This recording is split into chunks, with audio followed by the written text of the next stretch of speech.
I'd like to thank my party, the Indian National Congress Party, and my leader of opposition, Shri Rahul Gandhi ji, for providing me an opportunity to express my views and articulate on the Carriage of Goods Bill 2024.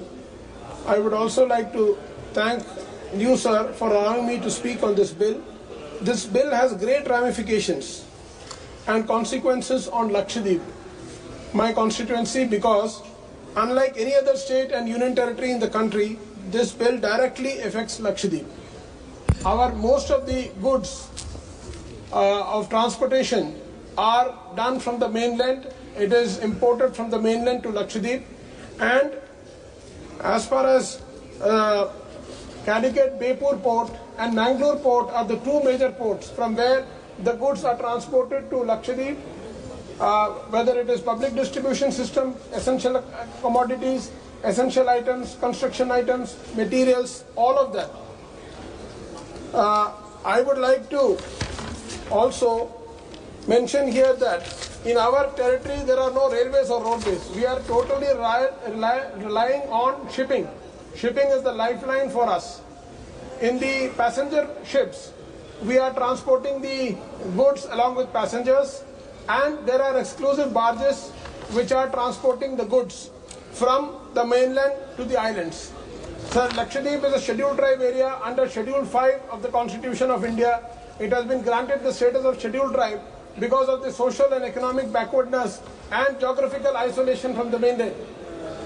Sir, my point is, when these passenger ships and exclusive barges have been earmarked for transporting, why all the ships are not plying at the moment? There are 5 ships which have been under the possession and ownership of Lakshadweep administration, and being a union territory, it is directly under the central government. तो मैं माननीय मंत्री जी से जानना चाहता हूं कि मंत्री जी, थोड़ा सा आप देश के स्वाभिमान और देश की अस्मिता की बात कर रहे थे. कैलिकट पोर्ट में पिछले 4 साल से कार्गो मूवमेंट बंद करके रखा हुआ है. जब से कोविड हुआ है, उसके बाद कोविड के बाद से अब तक शुरू नहीं किया गया. तो क्या मैं आपका ध्यान चेयरमैन सर आपके माध्यम से मंत्री जी का आकर्षण करना चाहता हूं, क्योंकि इन्होंने स्वाभिमान और अस्मिता की बात की, तो थोड़ा सा हमारा भी स्वाभिमान और अस्मिता अगर बढ़ा देंगे तो बड़ी कृपा होगी मंत्री जी की.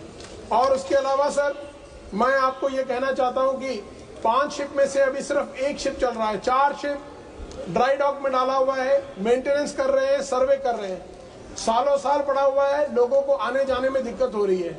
हमारा basic mode of transportation goods का और पैसेंजर का शिप है. तो मैं माननीय मंत्री जी से आपके माध्यम से रिक्वेस्ट करता हूं, दरखास्त करता हूं कि कोचिन शिपयार्ड लिमिटेड, जो कि इनके मिनिस्ट्री के अंडर आता है, पहले सारे शिप को शिपिंग कॉर्पोरेशन ऑफ इंडिया को दिया, वो चला नहीं पाए, उन्होंने हाथ खड़े कर दिए, वापस दे दिया. कोचिन शिपयार्ड लिमिटेड के साथ पहले हमारा एक एग्रीमेंट था जिसके तहत सारे शिप्स को टाइमली मेंटेनेंस करना, ड्राई डॉकिंग करना, सर्वे करना, ये सब इस बिल से जुड़ा हुआ है सर, क्योंकि हमारे पैसेंजर शिप में गुड्स को भी ट्रांसपोर्ट किया जाता है. तो इसीलिए मैं आपसे, मेरी रिक्वेस्ट है कि ऑनरेबल मिनिस्टर जो है अपने पब्लिक सेक्टर अंडरटेकिंग्स जैसे कि कोचिन शिपयार्ड लिमिटेड हो गया, शिपिंग कॉर्पोरेशन ऑफ इंडिया हो गया, इसमें आप अपना ध्यान लगा के थोड़ा सा आपने एज अ मिनिस्टर आप उनको डायरेक्शन दीजिए, CSL के चेयरमैन को, लक्षद्वीप एडमिनिस्ट्रेशन को, पोर्ट डिपार्टमेंट को, कि ये कोऑर्डिनेट करके लोगों को ईज ऑफ बिजनेस और ईज ऑफ ट्रांसपोर्टेशन दोनों में आप मदद करिए. क्योंकि आपने कहा कि आपका एजेंडा है, आपका ऑब्जेक्टिव है ease of bill, ease of business and ease of this thing. तो ये ईज ऑफ बिजनेस और ईज ऑफ कमर्शियल एक्टिविटी के लिए और ट्रेडिंग के लिए बहुत जरूरी है कि you have a very convenient mode of transportation. Unless you do that, it is very difficult to have ease of business, or you can't have commercial or trading activities.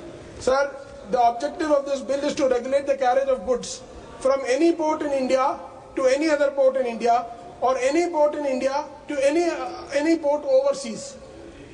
India से किसी और, India से दूसरे एक port से दूसरे port जाने के लिए, इंडिया के एक पोर्ट से विदेश में किसी पोर्ट में जाने के लिए, उसको रेगुलेट करने के लिए इस कैरेज ऑफ बिल को लाया गया है.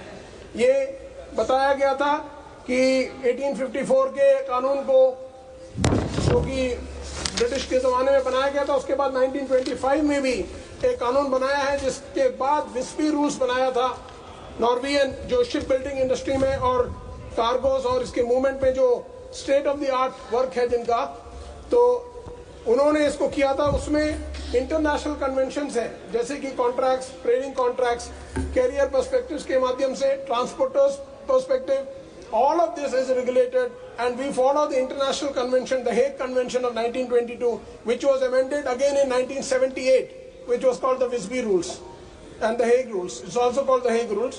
So my humble suggestion to the minister and to the honorable minister and to the government through you, sir, is that kindly ensure that to do ease of business, to have commercial and trading activity, you kindly ensure that there is passenger movement and cargo movement and running of the ships important. आप ship को बांध के रखेंगे बिना चलाए, वो भी सरकार के ऊपर, it is like a expense and a expenditure on the government. आप उसको चलाएंगे तो जो क्रू को सैलरी मिल रहा है, जो चलेगा तो और अच्छा है, because you will be able to generate some revenue out of it. You are just tied up these ships, it is not running, so it is making it is basically a white elephant for the government. Therefore, sir, I would request you, through you, that this ease of doing business and commercial and trading activity can only be boosted, and commercial activity can only be motivated by making more of transportational facility to the islanders. And मैं आपसे request करता हूं कि Mangalore port में there was a proposal to have a bigger port, so that port is also coming directly under the minister. This is incidental to this bill, sir. Unless you have a good port, you will not be able to transport goods, and the carriage of goods will be difficult. Bepur port बंद पड़ा हुआ है. I request you to kindly take it up with the Lakshadweep administration and request a proposal from their side to ensure that जो सदियों से चला रहा था उसको बंद कर रखा है, उसको वापस से चालू करें, उसको वापस से शुरू करें, ताकि लोगों को इससे आसानी हो, लोगों की परेशानी दूर हो। इन्हीं शब्दों के साथ सर मैं अपनी बात खत्म करता हूं, और आपने मुझे मौका दिया बोलने का, उसके लिए धन्यवाद। धन्यवाद जी। माननीय सदस्य श्री विभू प्रसाद तराई जी।